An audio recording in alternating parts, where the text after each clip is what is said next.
Welcome to another episode of Artistry, where art meets industry. We are your hosts, Rachelle Etienne-Robinson and Stan Substantial Robinson.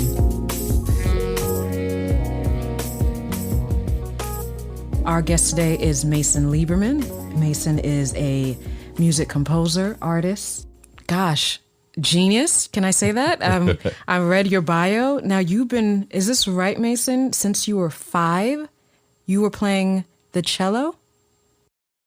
Yes, though if I'm totally honest, I think I'm a little better at cello now than I was back then. Really?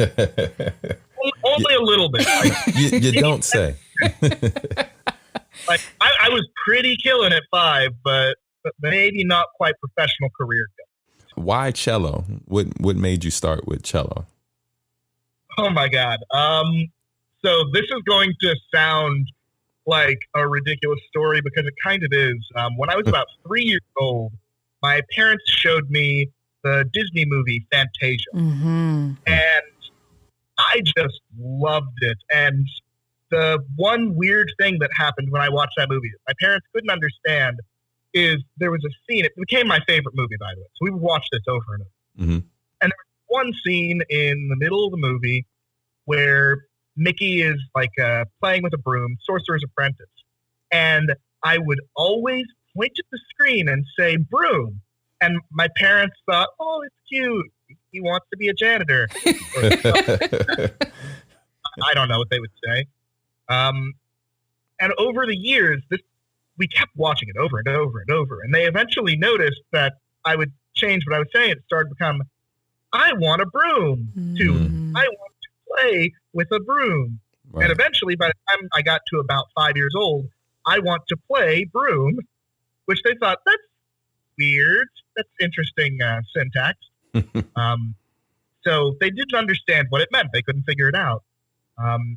As luck would have it, there is a community event, sort of like a petting zoo for orchestras, where young kids were brought to the orchestra to kind of experience culture for the first time, see what the instruments were, and hopefully, grow up and become passionate about it. It was kind of a feeder program to get people into the youth orchestras in my community. And I went to it, and the second the cello section was featured, they were like, these are the cellos. Mr. First Cello, play something to show the children. They did something. I went, it's the broom. And I straight up shouted this in the middle of the crowd. And so my parents were like, oh, this little asshole wants to play the cello. And they were very confused, but they thought about it. And I'd been somehow asking for this for 2 years. And I was a very, very, hyperactive kid. I didn't have the attention for anything. So the fact that I'd somehow had the attention to ask for this for 2 full years was a sign to them that, maybe we should get him a cello and see what happens. Right. And so they went on, I guess, whatever proto eBay was or something to that effect. They bought a cello online, and the world's tiniest cello showed up 4 or 5 weeks later off the internet. It was an eighth-sized cello. It's legitimately a tiny bit bigger than a viola is. Wow. That's crazy. So besides cello, you also play guitar as well, right? Yep. That's a much more standard story for my generation. I was 15 years old and I bought a copy of Guitar Hero, and I got good at Guitar Hero, and eventually I realized if I was good at Guitar Hero and I played the cello, why didn't I just play the guitar? Right. It turns out that is a suitable justification for a career. Yeah. Why not? Now, did you take private lessons, or were you able to take lessons through your school? On cello, yeah. I took lessons privately primarily. I had, I think, a few lessons through my school, but not really. I grew up in a community where we didn't really have much in the way of music programs. There weren't very strong music programs around us. I didn't really have a orchestra per se until middle school, high school, give or take. But I took private lessons with this delightful old woman with very, very strong arthritis, Betty Racing, who would not take children who were as young as I was. She just refused, and she kind of made an exception for me. And it was a constant case, because I was a very visual learner, of her saying, do as I say, not as I do, because her hands couldn't quite make the right positioning anymore. Wow. But I was learning how to play visually, so I was following what she was doing. So it was kind of funny. For the first, 3 or 4 years, I played cello very incorrect, but I did play cello surprisingly well in spite of it. I was super passionate. I loved playing it. And ultimately, it all got figured out and fixed up with the next teacher. Right. Wow. And where did you grow up? I grew up in Tyler, Texas. Okay. It's kind of like a somewhat rural area in East Texas. It's not that small of a town. It's like 100,000 population. But I mean, my high school was in a city population of 2,000, something like that. Gotcha. What was the music scene like there as a kid? Oh, what music scene? Right. Because I'm not familiar with that city, so I was wondering. I know, Austin. People run down the names of all of these big cities across the United States, and of course, when you think of music in Texas, you think of Austin. So, Austin is a wonderful music scene. Right. I mean, I would probably say I think there's like 2 or 3 venues total in the city, including restaurants that play music. Wow. Back then, at least. I think they've actually gotten cooler since then, but I don't live there anymore. Right. So, I mean, there was like a symphony orchestra that played in the East Texas area, but really it was a Dallas orchestra, and they just did their concerts. They like doubled them in the Tyler area, which was wonderful because it gave me an opportunity to get to see orchestras real up in person without having to go all the way to Dallas, which back then was a 2-hour drive. Wow. So, that was kind of the biggest musical thing we would have. And then the university would have like concerts and Broadway musicals, things like that would tour through. Usually whenever they were coming through to Dallas, they might be able to book a second night and get the touring companies to come out to Tyler. And it would just make sense because it was an extra gig for them. Wow. So while playing cello and guitar, I also know that you're a vocalist. So when did you start kind of exploring, like singing? So I've always loved singing, but I actually didn't start singing professionally until I was 21, 21 or 22, something like that. Mm-hmm. I'd been singing as a kid my entire childhood. I'd done like musicals and community theater, thing like that. Right. But I'd never really taken it seriously. Not because I didn't think that I could so much as I felt like cello and guitar were plenty. Mm-hmm. And like, those were the things I was good at, not singing. I remember I was driving in my car one day, singing along to, I think it was a Foo Fighters tune, and just kind of like jamming out.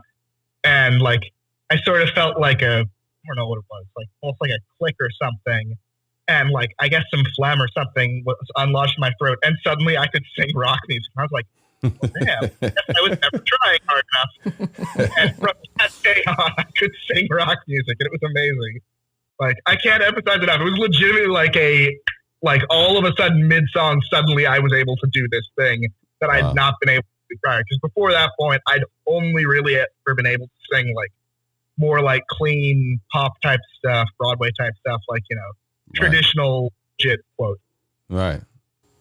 So question. So at what point in high school, I know you attended Stephen F. Austin University. What was it that you said, you know what, I want to do this for real. Like, I want to do this for my life. I want to, be an artist. I want to be able to perform and do this for a living.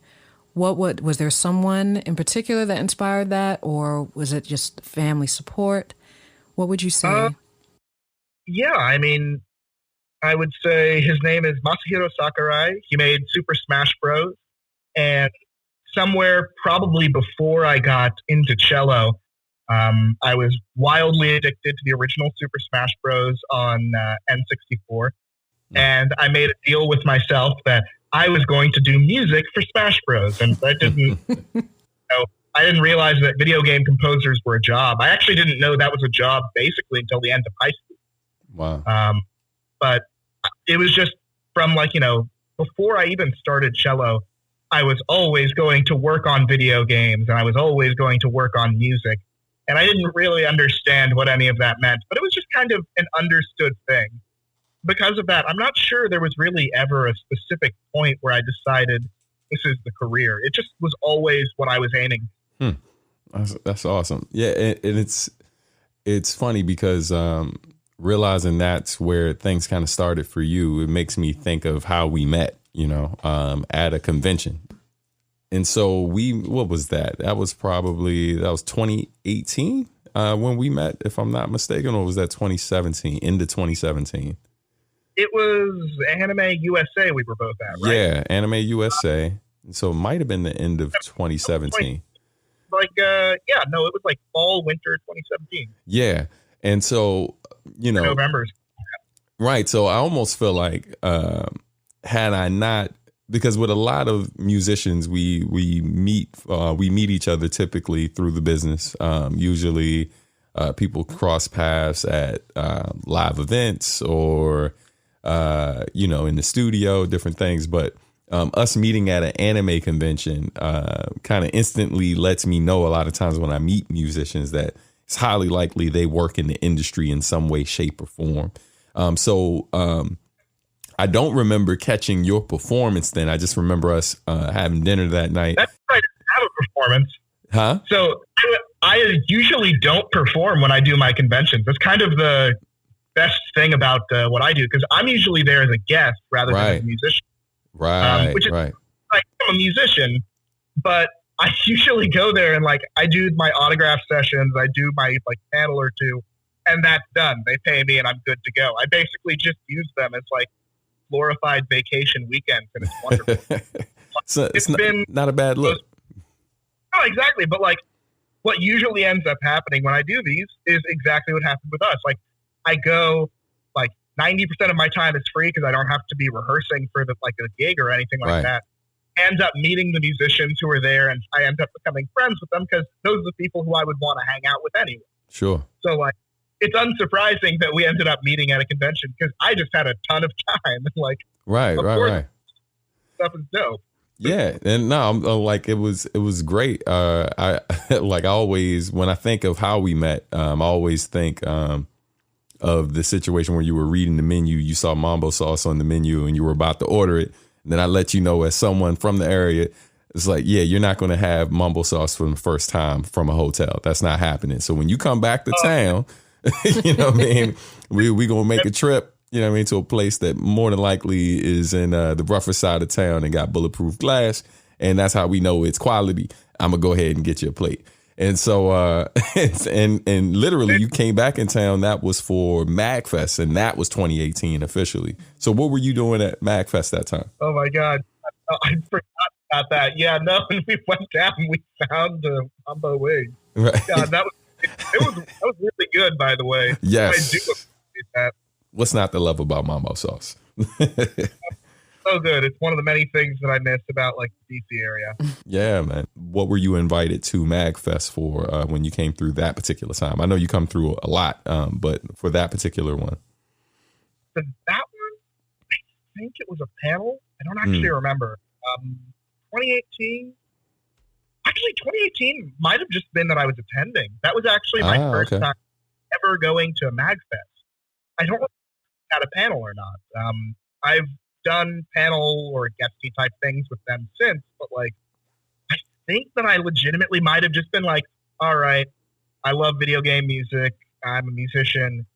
It's time to go to Mecca. Let's roll. Like, that's kind of the vibe at MagFest. It's sort of like the core of the video game remix world. And absolutely. So, as someone who's always been passionate about that stuff, I knew that I wanted to go at some point. So I think that may have legitimately been what happened. I don't remember. I think I had a panel, but I don't remember the panel. And I was going to say, Stan, for our listeners who are not familiar with MagFest, if you could give some background. Yeah, I mean, I think he summed it up pretty well when he called it the mecca of, like, if you're a person who is a musician, who's into gaming, who wants to ultimately, like potentially work in the industry of gaming, like, but as a musician, or you're just a person who enjoys video game music because it is music. It's a great place. It's a great event to attend. It takes place in National Harbor, Maryland, not too far from where we are right now. And so what advice would you give someone like yourself who was inspired to go into the music industry mainly because of their love of video game music, and now that's something that they want to pursue? They want to compose music for games. So MagFest, I feel like, is a great opportunity for people who have that passion. So what would you advise them to do, like when visiting MagFest, other than just having a great time in general? Like what, like some networking tips you would give them? Sure thing. What I would say is that the video game industry is full of like the nicest people in the world, in my experience. And if you ever just look them up and you find someone's going to be at MagFest, there's nothing wrong with just shooting them an email. And this is especially effective if you're a student, by the way, but just saying, hey, I'm new. I would love the opportunity to take you out for coffee or something, and just ask some questions about your career, learn a little bit more about the industry, because I'm really passionate about this, and it would be a great pleasure to get to learn from you. In my experience, there are very few people who will ever say no to that unless they literally don't have the time to, which is totally possible. And if it is, then, be cool. Right. But like most people are going to be like, oh yeah, I can carve out 30 minutes. I can carve out an hour. And all of a sudden you got an exclusive masterclass from someone whose work you already respected and admired. And, it's wherever you are. MagFest isn't the only event that I would say to check out. I am a huge proponent of Game Developers Conference, GDC, which meets every March in San Francisco. In my experience, it is kind of like the core of hiring for the video game industry. So like if you want to get hired in-house or like, inside a major company, then you go to GDC, and that's kind of where that happens. And it's also just like, it is the major get together for the video game audio industry as well as the rest of the game dev industry. Like there's Game SoundCon as well, which is also great. But like GDC is where we host the Gang Awards or the Game Audio Network Guild, which is kind of like the video game music Oscars. And like everyone shows up and it's a lot of fun, and then everyone goes and drinks, and like it's just like a great experience, great hang. That's awesome. So how old were you when you had your first film score? I see here that Joe Lansdale's Christmas with the Dead, that was recorded. 18 or something. Wow. So as far as your process, when you're composing, the art of making music, do you have a certain routine, or is there inspiration that you pull from? And is it different composing for instance, for a play, versus a video game? Like, do you use the same practice? Oh, yeah. Okay. For me, it's a little bit different because, in some ways it's the same. It kind of depends on the format, the medium that you're working with. I would say that for me, and this is different from other people, writing for a play, and this is very simply not musical for clarification, but writing for a play, writing for stage, and writing for film or TV can be somewhat similar in that they both are linearly consumed formats. Usually what I'm kind of doing is meeting with the creative directors, whoever it is for the show, whoever it is for the production for the play, and establishing a list of, when we need cues, what for, what they're going to be like. And then I kind of go down my list and I create them. I crank them all out, produce them, get them ready for the release, for the performance, whatever it is.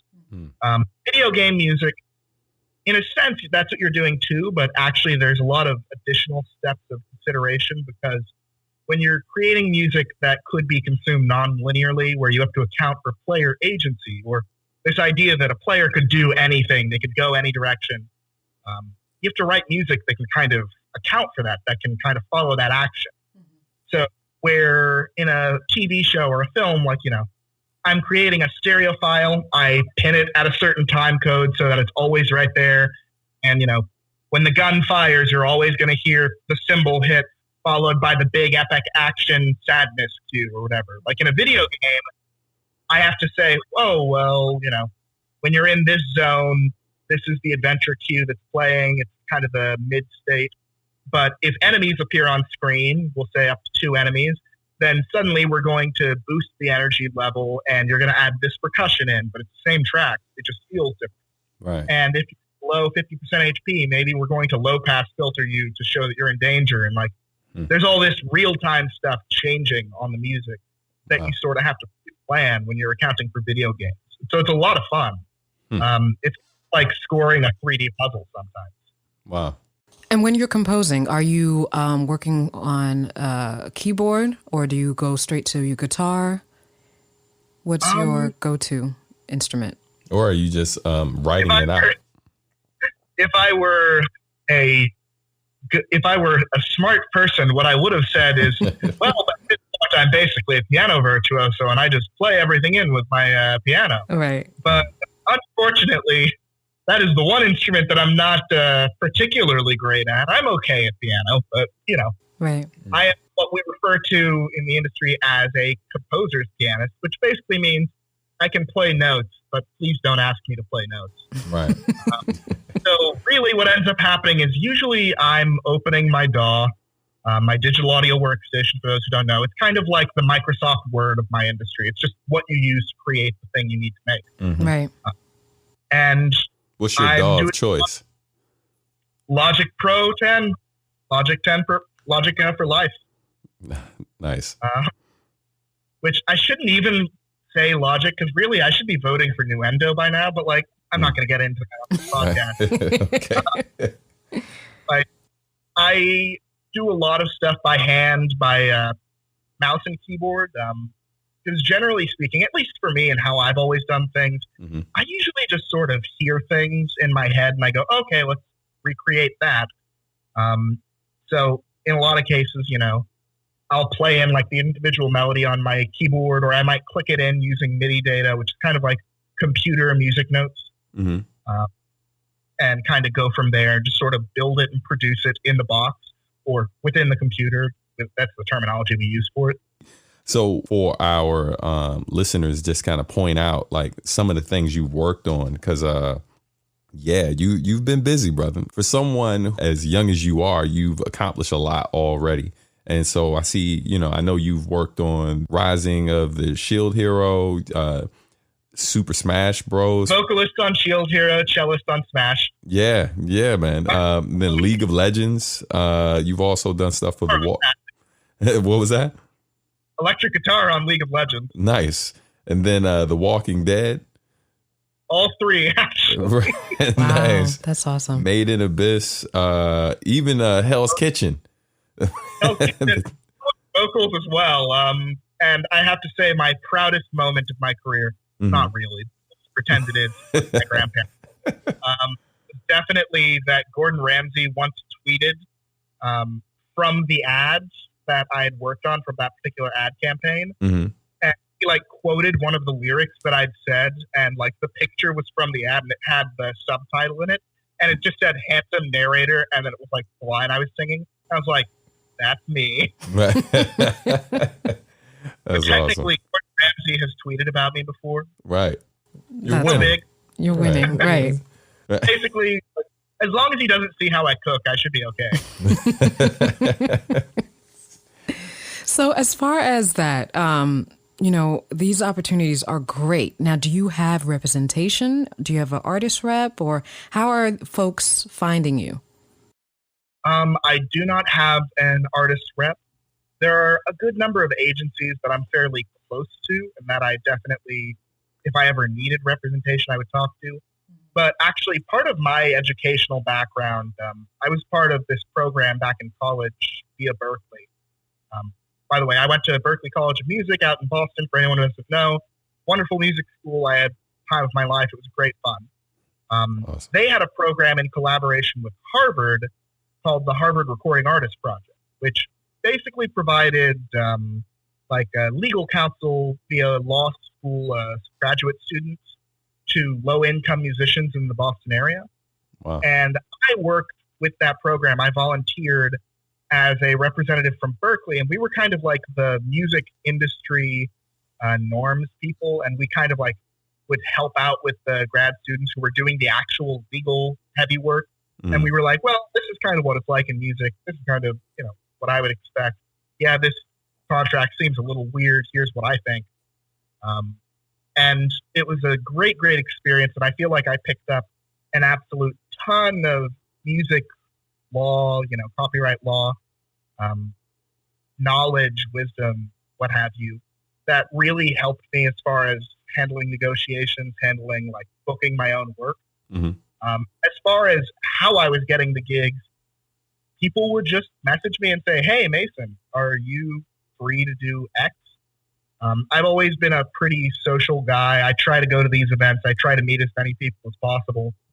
And if you tell people that you do a very specific thing, then the next time they need that specific thing, they'll remember you. Right. So from pretty much the start of my career, the second I graduated, my first gig happened to be scoring on this web series called Ruby, which is very anime and very popular in the anime scene. So from that day on, I was an anime composer, and I would tell anyone who could listen, I'm an anime composer. And ultimately it led to more anime composition work. Right. A year or so down the line, I got a message saying, hey, would I be interested in joining the team of Beyblade Burst? And, it snowballs over time. I met more and more people that led to more and more opportunities. And, you fast forward a few years that suddenly we're all working with Yoko Kanno on a new arrangement of Cowboy Bebop music. Right.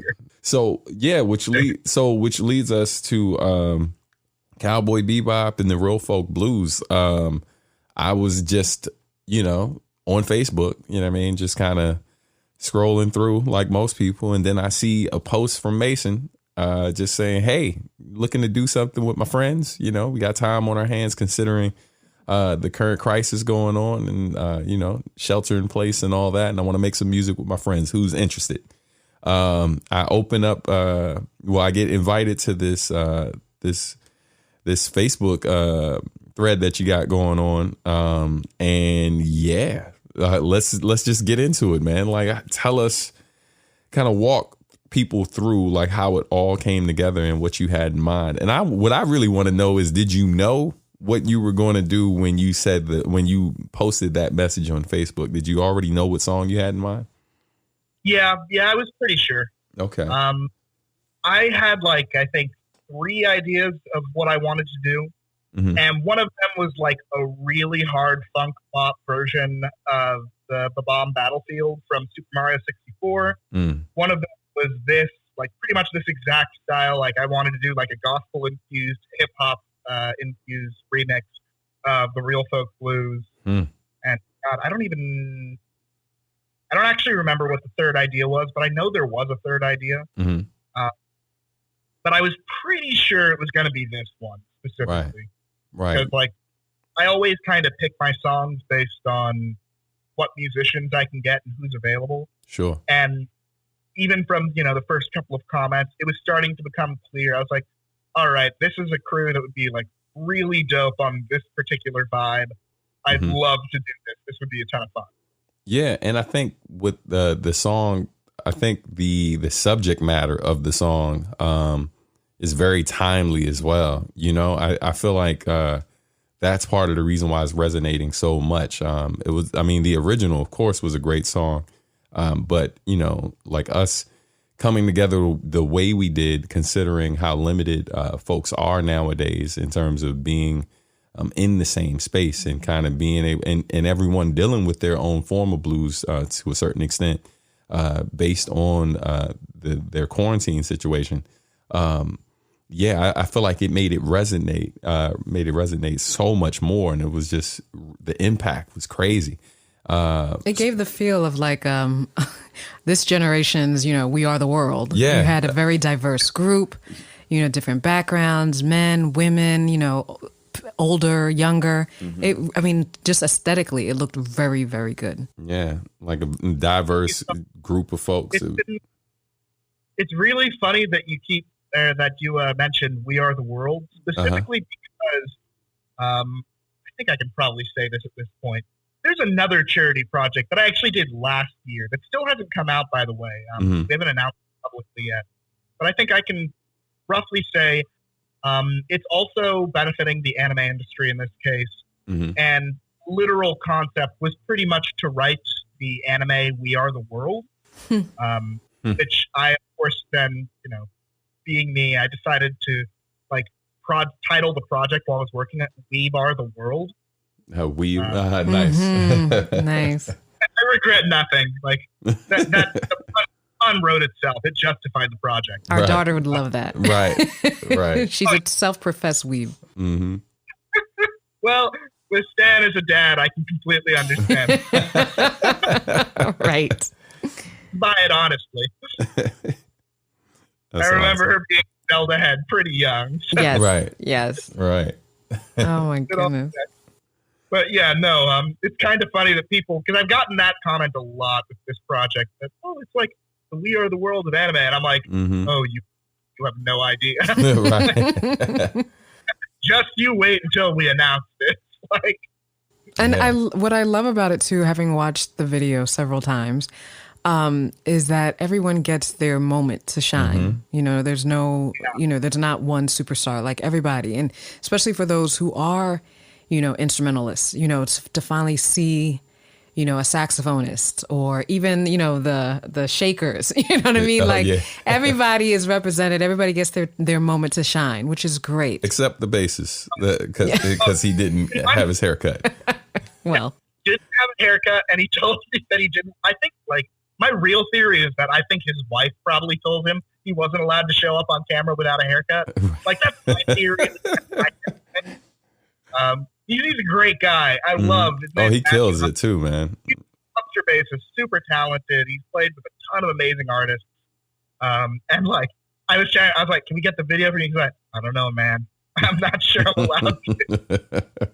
So let's, I know because we jumped into it because both you and Stan are involved in the project, but if you guys could give, Stan, if you could give some, actually Mason, if you could give some background, Cowboy Bebop is the title. What was, what inspired you to do the remake, and what was the turnaround?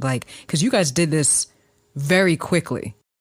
I mean, to be able, and not everybody was here in the States, right? You had people from everywhere. I mean, we had musicians in Tokyo, we had musicians in Halifax, Nova Scotia, musicians all across America. I'm in LA, Stan's, out in Virginia. We have people in all corners of the globe. We have people, I think, in Europe, all over the place, just literally all over the place. And we turned this project around, initial Facebook post to release, on vinyl and in the Funimation YouTube channel, 45 days. Wow. Yeah. That's amazing. It was very fast. And really, the music was mostly done in weeks, give or take, 2.5 weeks. Yeah, I was going to say, it only took about 2 weeks to do the music part. A lot of the other stuff was the... doing the music video properly while getting the consent. It was really mostly just the approval process with Sunrise and with Funimation. Make sure that everything would come out properly and that all the right people were getting the royalties owed and that everything was going to be distributed so that we could using this for charity purposes. Right. Obviously, when you're working with an IP like that, you can't do anything that would misrepresent the brand in any way. One of the first things that we discovered that we'd screwed up on that we needed to fix was that we'd commissioned this artist who's incredibly talented. Shout out to Crow on Instagram. She's incredible.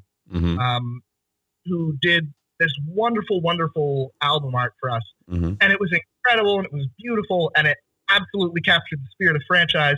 And we could not use it because it was not official art from the series. Right. Wow. Right. So the second we went legit, we had to go all the way legit. And so there's just this album art that will only ever exist on the background of my phone now because we can't use it anywhere else. Right. And it's a shame because I really loved it. But, that's the kind of thing where you go, you got to get approval for every little thing. You know, all of the copy has to be accurate. You have to have the right language. You have to have all the right copyright notices. Mm-hmm. Every single image that you're using has to be approved by the sources. Right. Like we couldn't cropping and editing pictures unless they told us we could. Right. Because otherwise, we'd be changing the context of the original image, Mm-hmm. and it might not be what the artists intended. So, you know, you have to be super, super careful when you're doing it. Right.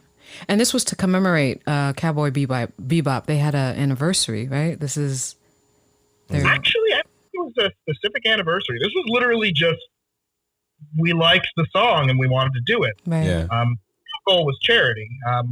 We figured out very quickly that, well, this is, you know, as you would say, just a very stacked guest list. There's just an incredible number of awesome musicians on this track. Mm-hmm. Right. And so, sorry, my cats are making a lot of noise in the background. My apologies. That's okay. No worries. No worries. Saying it's just a really stacked guest list, just a lot of wonderful musicians. Right. And realized that we couldn't justify selling this. Like we needed to Mm-hmm. give this away in some way. And if we were going to sell it, that needed to be money going to charity. And of course, Mhm. given everything going on in the world, how everyone's feeling, COVID relief seemed very appropriate, seemed like a very reasonable goal. Absolutely. Pretty quickly, CDC found it. And for our listeners, if you could let them know where the songs can be found and what the charity is for, which charity? Oh, sure thing. I was getting right to it. On YouTube, you can find it on the Funimation channel. A special performance of Cowboy Bebop's The Real Folk Blues featuring Yoko Kanno, Steve Bloom, and other special guests. It's on Bandcamp, of course. You can find that under my artist name, Mason Lieberman. And finally, it is on basically every major storefront, your iTunes, Amazon Music, Google Play, Spotify, Tidal, so on and so forth. So you can grab a copy wherever it's convenient to you. That's awesome. And it's currently number one, was it in the rock genre on Amazon Japan, correct? Yeah, we hit number one on rock in Amazon Japan. We hit number 6 all albums Amazon Japan. Awesome. Just wild because rock isn't even really the biggest genre out in Mhm. that direction. Right. Song getting there is kind of pretty cool, let alone for this particular reason. Mhm. I don't know. I feel like we've been very, very lucky. The fans have really embraced us Yeah. and they've supported this project so incredibly. Yeah, man. No, it's been amazing to see. I think, you know, like just looking at the feedback, seeing how many, I remember when you first sent me the video after the voice actors added their parts, and you sent me the video link, and I sat with my family and I watched it.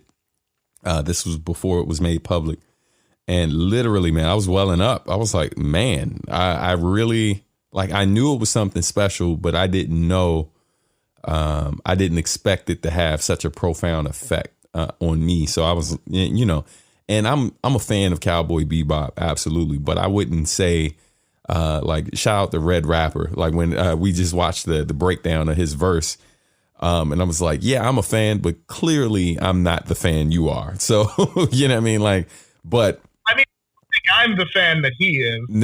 Right. There's degrees, you know what I mean? And you know, he's top tier. You know, I'm just happy to be in the building. But yeah, man. I just love Kanno, man. Like, I just love her music. She's absolutely a huge, huge influence to me. Yeah. I wanted to pay tribute to her, and the series was almost, it sounds silly to say, but to me, the series was ancillary because I love the series. Yeah, Right. sure. Like, the music, like, that music is part of who I am today and why I became the person that I am. Mm-hmm. So I had to pay tribute to that. Yeah. And what did it feel like once you found out that not only did she approve it, that she wanted to be a part of the video and even got the seatbelts involved? Like, take me to that moment. Like, I want to know, because I remember how excited I was when you told us, but what did it feel like for you? Allow me to paint a picture for you. Okay. So I have been communicating with Japan at this point, and Sunrise seems to be on board reasonably, but as part of their approval process, they're going to have to show it to the original writers. That's just part of their process. Mm-hmm. So I'm freaking out. I'm like, oh my God, Yoko Kanno and Yuho Iwasato are going to hear music that I arranged of their work. They're going to hear something I did. Wow, I'm going to be in Yoko's inbox. Like, I'll have been in her email. That'll count. That's cool. Right. I'm so excited for that, but I never thought there would be anything else. It wasn't asking for her to get involved. We weren't asking any of it. Right. Literally getting approval to use the song for charity. Right. Signing off to do a cover so that we could release it in Japan, so that we could be selling it for charity, all that stuff. Right. And like, fast forward like a day or two, a few days, I have radio silence after they say, okay, we're going to reach out to Yoko and to Iwasato-san. By the way, he's the lyricist, just for a frame of reference. Mm-hmm. And I get an email through my website. My website has a contact form, and it just says, Yoko sent you an email. Real folk. And Crazy. I open this email, and in semi Google translated English in all likelihood, Mm-hmm. I get a message from what turns out to be the president of Yoko's company. Mm-hmm. And it says, hello, Kano-san has heard your track. Thank you. She appreciates your track. And I was like, oh my God, that's amazing. Right. She know if you would be interested in featuring the Seatbelts. And I'm like, oh my God, like, which is the band that she made for Cowboy Bebop. I'm like, yeah, I know. I'm slightly aware of that fact. Right. Right. Oh, really? Like, oh my, what an interesting thought. She would like to feature maybe 8 measures. If you would be interested, then please let me know and we will try. And I was like, oh my God, I don't know what that means. Like, right. Maybe she'll stems from the song, but whatever, like, she wants to be involved. That's incredible. Right. So yes, of course, anything you're willing to do, we'd be grateful for. And just, by the way, you don't have to do anything, but we're shooting a music video for this. Mm-hmm. And if you're willing, because she's notoriously not often, she doesn't do a ton of press. She doesn't do a ton of interviews. Right. Doesn't do camera. Like, if you'd be willing to show up on the thing, I think it would mean a lot to a lot of people. But obviously, do what you want, send what you want. We'll make it work. Right. And I hear back the next night, because it's basically a 24-hour process, because I'm emailing America and Japan. Mm-hmm. And they wake up, and he says, okay, she will send you things. It may take several days for her to prepare.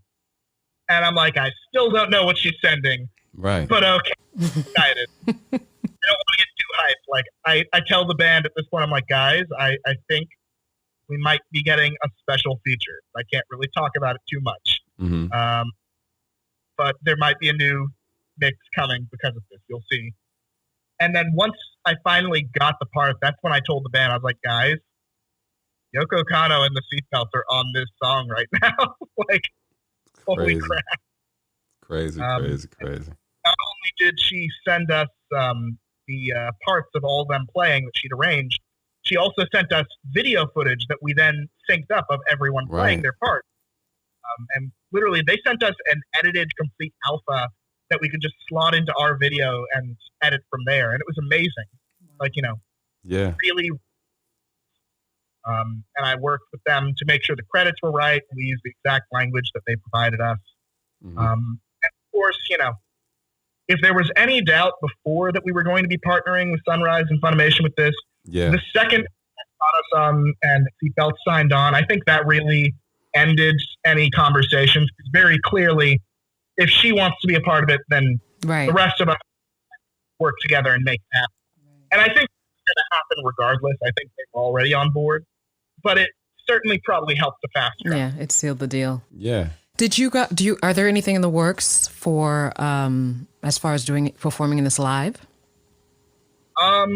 Maybe. Yeah. I can't say at this time, but I will say that I was approached by someone about something. Okay. All right. We'll leave it there. Yeah. What I would say is I would love to do this live. Oh, it would be amazing. Let's make this like a substantial feature on like regular concerts. Let's throw it in there. I mean, I'll rap for 7 minutes straight. Right. Why not? Don't threaten me with a good time. I'll show up. Hey, so I just wanted to, before we go, just to kind of like to frame everything, because clearly you're a person that has done a lot. And the funny thing is we haven't even really touched on what your actual job is, right? Like, I think that's amazing that we've shared so much you've accomplished and so many things that you're working on, including this huge thing that's happening right now with the Real Folk Blues. But on top of that, you're like senior game audio coordinator for Tencent. And so, which is like the largest company in the world for video gaming, right? And so how are you like, just take me, one, how did that happen? And then two, like, how are you managing to do all of this? Because I feel like a lot of the creatives that we talk to are often, that's one of the biggest struggles, is how to juggle all of this. So how did you end up working with Tencent? And just like to close, just kind of take us through what it's like to be Mason and juggle all of these things and stay focused on your craft. Sure thing. So how I ended up with Tencent is actually pretty simple. I mentioned GDC is a great place to get hired, and that's what happened. Tencent was interviews. I ended up taking one of them, not actually thinking that I was going to take the job, because I really like being a freelancer. But I decided I'd interview for it, and whatever, we'd go through the process. They seemed to like me. I did more interviews, and like a 3-month interview went by all of a sudden. Just like, it was mostly going slow because it was sort of on the back burner almost. And they ended up making an offer, and it ended up being an offer I had to take very seriously. And so I decided, you know what? I'm taking this job. I'm going to finally go in-house, work in AAA. I'd never done that prior to that point. I'd never worked in company. I'd always been a freelancer, outside musician coming in on projects. But I'd never worked inside a major company like that, or frankly, really any company. Right. So it was a tremendous honor. I was really grateful. I was surprised and very fortunate to see they offered me the senior tier, which was not what I was expecting. That job offer came when I was basically 25. So it was very shocking to get to have that. It was very appreciated. And I've had a great time there. So one of the funny things, I can't say exactly what it is, but arguably some of the most important things that Tencent wants me to do, I've actually managed to accomplish while we were working on this song. Wow. So the largest artist that I've gotten to hire at Tencent yet happened over the last month. Wow. So, work has been going very well at the same time that this project has been occurring. So they certainly haven't had any issues with me also taking some time to work on this and do the charity. Right. I think they're actually pretty big on charity and on the whole making world better place thing. Right. So for them, I told my supervisor, I was like, hey, I'm going to be doing this. They're like, oh, cool, yeah, let us know when it comes out and maybe we'll feature it on the internal newsletter. Wow. I was like, oh. Oh. Thank you. Very wholesome. Right. Very sweet. But yeah, I love working at Tencent. They've been very good to me so far. Wow. That's awesome, man. Mason, Mr. Lieberman, thank you so much for sharing your knowledge and insight and experience with us. And, we wish you continued success. I'm personally looking forward to seeing what you do next. And we'll definitely be in touch. But thank you so much for participating in artistry and sharing your art with us. It is a true pleasure. And, I'm always grateful. If any of your listeners ever have questions about the video game music industry, about anime music industry, I'm always welcome to chat with them. They can reach out to me through my website, and I would be happy to answer any questions. www.masonlieberman.com. And there you have it, folks. Thank you so much. Thanks for listening to Artistry, where art meets industry. This podcast has been brought to you by Substantial Art and Music. For more information, please visit www.subartmusic.com. You can also follow us on social media at subartmusic. We'll see you soon, but talk to you sooner. Peace.